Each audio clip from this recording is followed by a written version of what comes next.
It's an interesting time to be in the business of media. Anyone can tell you the industry is changing, and the medium that seems to be the most in flux is newspapers.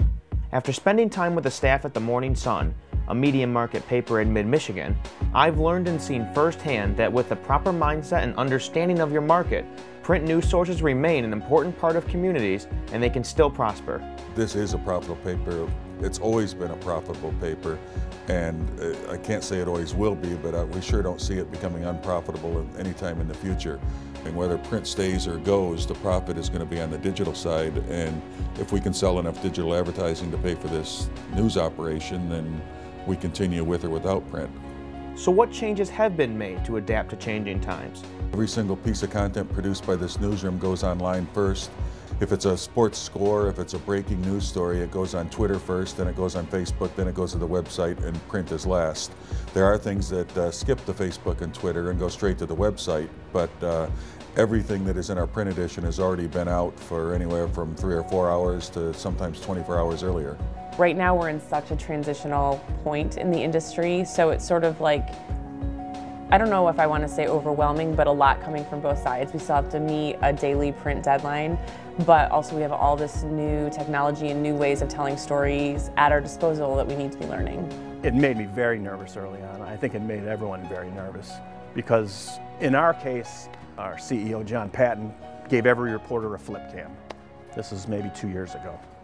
And basically everyone became accountable. You have to do it. I think in general that there's been a great resistance to it. We were so locked into the standardized format of, okay, on a Friday night, the coaches are going to call the games in from X to X. We'll have till this time to do it, lay the pages out, send the plates. But the industry in the last 5 years has changed so much that you throw convention out the window, and now it's video, now it's Twitter, now it's Facebook. You got to learn the new way. I mean, what's your alternative? Print, text, is very good for putting things into context, for giving historical background, for taking something really complicated and explaining it. Television is very much limited by time. There is no way you can explain even a simple municipal budget in 40 seconds with a soundbite. But online, we can take both of those.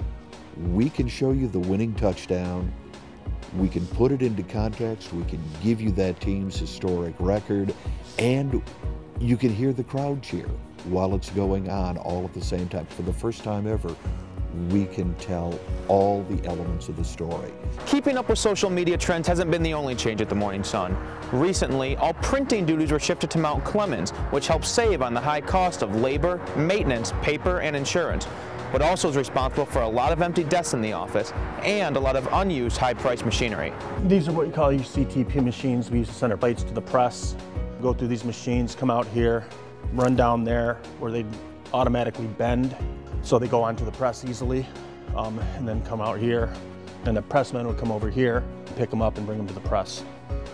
And go back here, this is the press where the Morning Sun's been printed for a long, long time. Obviously it's pretty quiet now. Since mid-August, we've been printing downstate, so obviously the presses in Mount Pleasant are now quiet. This was the news from 6 in the morning till midnight every day, till sometimes 3 in the morning every day.